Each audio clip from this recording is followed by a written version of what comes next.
ನಿನ್ನೆ ಘಟನೆ ಬಗ್ಗೆ ನೀವು ಸೇರಿದಂತೆ ಜಾರಡಿ ಸರ್ ಅವರೆಲ್ಲ ಸೇರಿದಂತೆ 11 ಜನರ ಮೇಲೆ ಎಫ್ಐಆರ್ ಆಗಿದೆ. ಈ ಘಟನೆ ಬಗ್ಗೆ ನೀವೇನಾದ್ರೂ ದೂರು ಕೊಡ್ತೀರಾ? ಅಲ್ಲ, ಆಲ್ರೆಡಿ ನಾನು ನಮ್ಮ ಜನಾರ್ದನ್ ರೆಡ್ಡಿ ಅವ್ರ ಜೊತೆಲಿ ನಮ್ಮ ಕಾನೂನು ಸಲಹೆಗಾರರಾದಂಥ ಸಿದ್ದಾರೆಡ್ಡಿ ಅವ್ರ ಜೊತೆಲಿ ಕೂಡ ನಾನು ಮಾತಾಡಿದ್ದೀನಿ, ಹಿರಿಯರ ಜೊತೆಲೆಲ್ಲ ಕೂಡ ಮಾತಾಡಿದ್ದೀನಿ. ಜನಾರ್ದನ್ ರೆಡ್ಡಿ ಅವ್ರಿಗೆ ನಾನೇನು ರಿಕ್ವೆಸ್ಟ್ ಮಾಡ್ಕೊಂಡಿದ್ದೀನಿ ಅಂದರೆ, ನೋಡ್ರಿ ನಿಮ್ಮ ಮನೆ ಹತ್ರ ಬಂದಾರ, ಅವರು ನಿಮ್ಮ ಮನೆ ಹತ್ರ ದಾಂಧಲೆ ಮಾಡಿದಾರ, ನಿಮ್ಮ ಮನೆ ಹತ್ರ ಬಂದು ಗನ್ಮ್ಯಾನ್ಗಳನ್ನ ಹಿಡ್ಕೊಂಡು ಗುಂಡಾಗಳನ್ನ ಹಿಡ್ಕೊಂಡು ಒಬ್ಬ ಮನೆ ಹತ್ರ ಹೆಣ್ಮಕ್ಳು ಅಡ್ಡಾಡ್ತಿರ್ತಾರ್ರಿ, ಅವ್ರ ಮನೆ ಹತ್ರ ಇದ್ದಂಥ ಮಕ್ಕಳು ಅಡ್ಡಾಡ್ತಿರ್ತಾರ್ರಿ. ಯಾರೋ ಮನೆ ಹತ್ರ ಹೋಗಿ ಒಬ್ಬ ಈ ಕಾಂಗ್ರೆಸ್ಸಿನ ಕಾರ್ಯಕರ್ತರು ಅನ್ಕೊಳ್ರಿ, ಆ ಕಾಂಗ್ರೆಸ್ಸಿನ ಕಾರ್ಯಕರ್ತರ ಮನೆ ಹತ್ರ ಹೋಗಿ ನಿಮ್ಮ ಬ್ಯಾನರ್ ನಿಮ್ಮ ಮನೆಯಲ್ಲಿ ನಿಮ್ಮ ಮನೆ ಕಟ್ತೀವಿ ಅಂದ್ರೆ ಹೆಂಗ ಒಪ್ಪುತ್ತಾನ?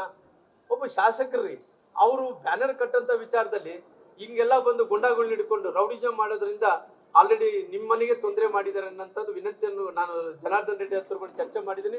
ಜನಾರ್ದನ್ ರೆಡ್ಡಿ ಅವರು ಆಲ್ರೆಡಿ ಕಂಪ್ಲೇಂಟ್ ಅನ್ನು ಕೂಡ ಫೈಲ್ ಮಾಡಬೇಕು ಅಂತ ಹೇಳಿ, ಏನು ಒಂದು ಗುಂಡು ಏನು ಜನಾರ್ದನ್ ರೆಡ್ಡಿ ಮೇಲೆ ಹತ್ಯೆ ಪ್ರಯತ್ನ ಏನು ಮಾಡಿದ್ದಾರೆ ಅಂದ್ರೆ ಅವ್ರು ಸ್ಪಷ್ಟೀಕರಣ ಏನು ಕೊಟ್ಟಿದ್ದಾರೋ ಆ ಸ್ಪಷ್ಟೀಕರಣ ಕೂಡ ಜನಾರ್ದನ್ ರೆಡ್ಡಿ ಅವರು ಅದನ್ನ ಕೇಸ್ ಫೈಲ್ ಮಾಡ್ತೀನಿ ಅನ್ನೋಂಥ ಮಾತನ್ನು ಕೂಡ ಹೇಳಿದ್ದಾರೆ.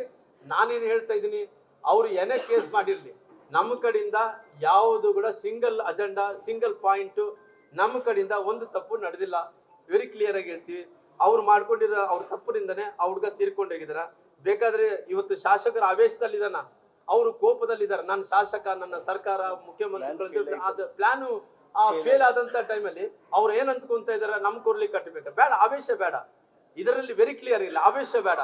ತನಿಖೆ ಆಗಲಿ, ಪೊಲೀಸರು ತನಿಖೆ ಮಾಡ್ತಾರ ಮಾಡ್ಲಿ.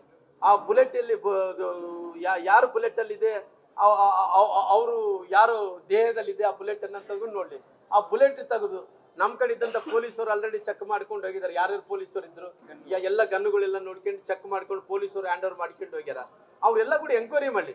ಬಾಬು ನೀನ್ ಏನ್ ಹೇಳಿದ್ರೆ ನಾನು ಹೇಳ್ತೀನಲ್ಲ, ನೀನ್ ಏನ್ ಹೇಳಿದ್ರೆ ಅದು ಕೇಳ್ತೀನಪ್ಪ. ಬಾಬು ನಾನು ಹೇಳೋದಿಷ್ಟೇ, ನಾರಾ ಭರತ್ ರೆಡ್ಡಿ ಅವರು ನೀನ್ ಏನ್ ಹೇಳಿದ್ರೆ ಅದು ನಾನು ಕೇಳ್ತೀನಿ. ನೀನ್ ಏನ್ ನಮ್ ಕಡೆ ತಪ್ಪಾಗಿದೆ ಅಂತ ಹೇಳ, ಅದು ನೀನ್ ಪ್ರೂವ್ ಮಾಡು. ನೀನ್ ಹೇಳಿದ ಮಾತು ನಾನು ಏನ್ ಹೇಳಿದ್ರೆ ಎಂಕ್ವೈರಿ ಹೈಕೋರ್ಟ್ ಜಡ್ಜ್ ಹತ್ರ ಎಂಕ್ವೈರಿ ಮಾಡ್ಕೊಳ್ಳಿ, CBI ಎನ್ಕ್ವೈರಿ ಮಾಡ್ರಿ. ನೀವು ತಪ್ಪದಸ್ತ್ರ ಅಂದ್ರೆ ಆ ಹುಡುಗ ಏನ್ ಹೇಳಿದ್ರೆ ನಾನು ಅದು ಕೇಳ್ತೀನಿ. ಸರ್ ನೆಕ್ಸ್ಟ್ ಸರ್ ಇನ್ನ ಮಾತಾಡ್ತೀವಿ ಸರ್. ಅಣ್ಣ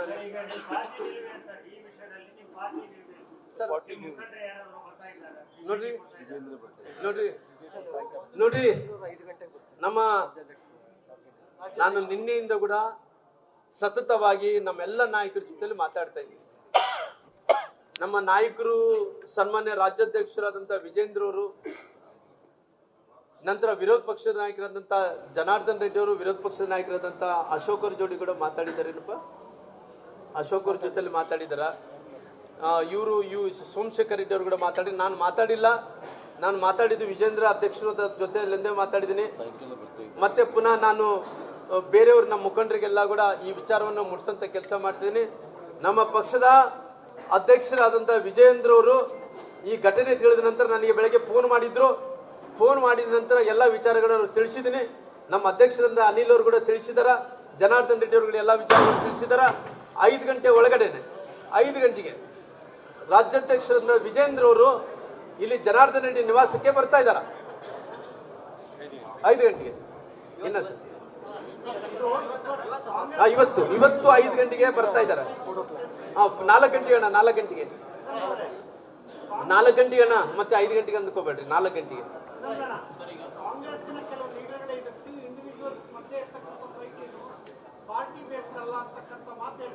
ಅಲ್ಲ, ನಾನು ನೋಡಿ ಸರ್, ನಾನು ಯಾವತ್ತಿದ್ರು ಕೂಡ ಮಾನವತೆ ದೃಷ್ಟಿ, ಇವತ್ತು ಮಾನವತನ್ನು ಲೆಕ್ಕ ಮಾಡ್ತೀನಿ ಅಂದ್ರೆ ಅವನು ತೂಕ ಮಾಡ್ಬೋದು ಅಂದ್ರೆ ಅವನಲ್ಲಿದ್ದಂಥ ಗುಣಗಳ ಬಗ್ಗೆ ನಾನು ಲೆಕ್ಕಾಚಾರ ಮಾಡ್ಕೊತೀನಿ.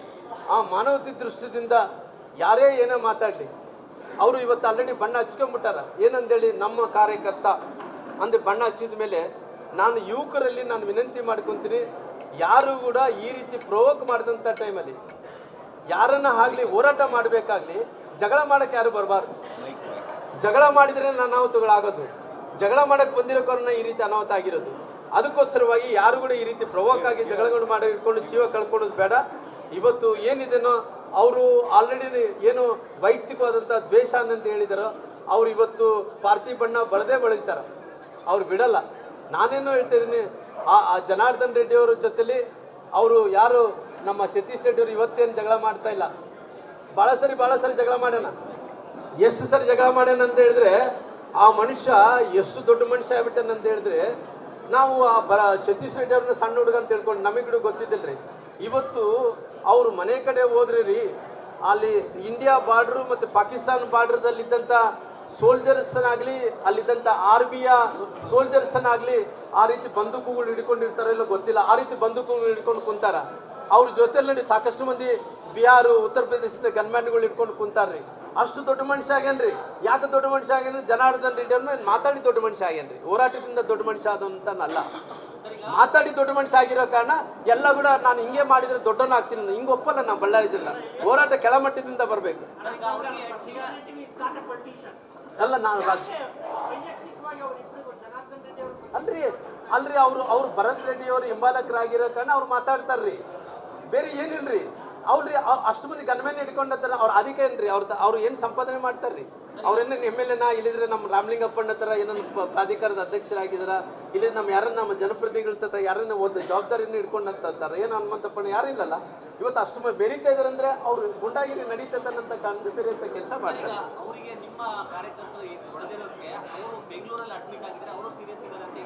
ನೋಡ್ರಿ, ನಾನು ಇಷ್ಟೇ ನಾನು ಭಾಳ ಕ್ಲಿಯರ್ ಆಗಿ ಹೇಳ್ತೀನಿ ಅಣ್ಣ ಇಲ್ಲಿ ನೋಡು, ನಮ್ಮವರು ಇಲ್ಲೇ ಕಣ್ಣಿಗೆ ಕಾಣ್ತಾರೆ. ಅವರು ನಮ್ಮ ನಗರ ಪಾಲಿಕೆ ಸದಸ್ಯರು ಗಂಡರಿ, ನಮ್ಮ ಏನಣ್ಣ ನಿನ್ನ ಹೆಸರು? ಸುರೇಶ್ ಅಣ್ಣ ಸುರೇಶ್ ಇಲ್ಲೇ ಇದ್ದಾರೆ ಅಣ್ಣ. ಕಾರ್ತಿಕ್, ಆಮೇಲೆ ಕೃಷ್ಣ, ಕಾರ್ತಿಕ್ ಅವರೆಲ್ಲ ಕೂಡ ಹಂಗಿದಾರಣ್ಣ. ಭಾಳ ಮಂದಿ ಅಣ್ಣ ಪೆಟ್ಟು ಬಿದ್ದು ಭಾಳ ಮಂದಿ ಯಾಕಪ್ಪ ಅಂತೇಳಿ ಸುಮ್ಮನಿದ್ದಂಥವ್ರು ಭಾಳ ಮಂದಿ ಇದಾರಣ್ಣ. ನಮ್ಮ ಭಾಳಷ್ಟು ಮಂದಿ ಹುಡುಗರು ಕೂಡ ಪೆಟ್ಟು ಬಿದ್ದಿದೆ. ಇವ್ರಿಗೆ ಸೋಮಶೇಖರ್ ರೆಡ್ಡಿ ಅವರು ಪೆಟ್ಟು ಬಿದ್ದಿದೆ, ಪತ್ರಕರ್ತರು ಕೂಡ ಭಾಳ ಮಂದಿ ಪೆಟ್ಟು ಬಿದ್ದಿದೆ. ಯಾರಿಗೂ ಹೇಳ್ಕೊಳಲ್ಲ, ಯಾಕೆ ಬಿಡಪ್ಪ ನಾವೇ ಕೇಳ್ಕೊಂಡ್ರೆ ನಮ್ಗೆ ಯಾಕೆ ಅಂತೇಳಿ ಹೇಳ್ಕೊಡ್ತೇವೆ. ಅವ್ರಿಗೇನಂದ್ರೆ ಕಾನೂನು ಪ್ರಕಾರ ನಾವು ಬಿಗಿ ಮಾಡ್ಕೋಬೇಕಂದ್ರೆ ಅವರು ಆಸ್ಪತ್ರೆದಲ್ಲಿ ಇರ್ಬೇಕನ್ನತ್ತದ್ರಿ. ಆಸ್ಪತ್ರೆದಲ್ಲಿ ಇರಬೇಕು ಅನ್ನೋ ಕಾರಣದಿಂದ ಅವರು ಆಸ್ಪತ್ರೆಯ ಏನು ಅದೇನಂತಾರೆ ಅದು ಆಸ್ಪತ್ರೆಯಲ್ಲಿ ಅನುಕಂಪ ನೋಡಿಸ್ಬೇಕಂದ್ರೆ, ಅನುಕಂಪ ಗಿಟ್ಟಿಸ್ಕೋಬೇಕಂದೇಳಿ ಅವ್ನು ಏನಾಗಿಲ್ಲ. ವೆರಿ ಕ್ಲಿಯರ್ ಹೇಳ್ತೀನಿ ರೀ. ಅಲ್ಲ ಕೂಡಪ್ಪಣ್ಣ ಅವ್ನು ಏನಾಗಿಲ್ಲ ರೀ, ಅವ್ನು ಚಲೋ ಇದ್ದಾನ್ರಿ. ಅವ್ನು ಬ್ಯಾಂಡೇಜ್ಗೆಲ್ಲ ಕೂಡ ಬೋಗಸ್ ಬ್ಯಾಂಡೇಜ್ ಅದೆಲ್ಲ ನೆನಪಿರ್ಲಿ ನಿಮ್ಗೆ. ಅವ್ರಿಗೆ ಬೇರೆ ಬೇರೆ ಕಾಯಿಲೆಗಳು ಇದಾವ್ರಿ.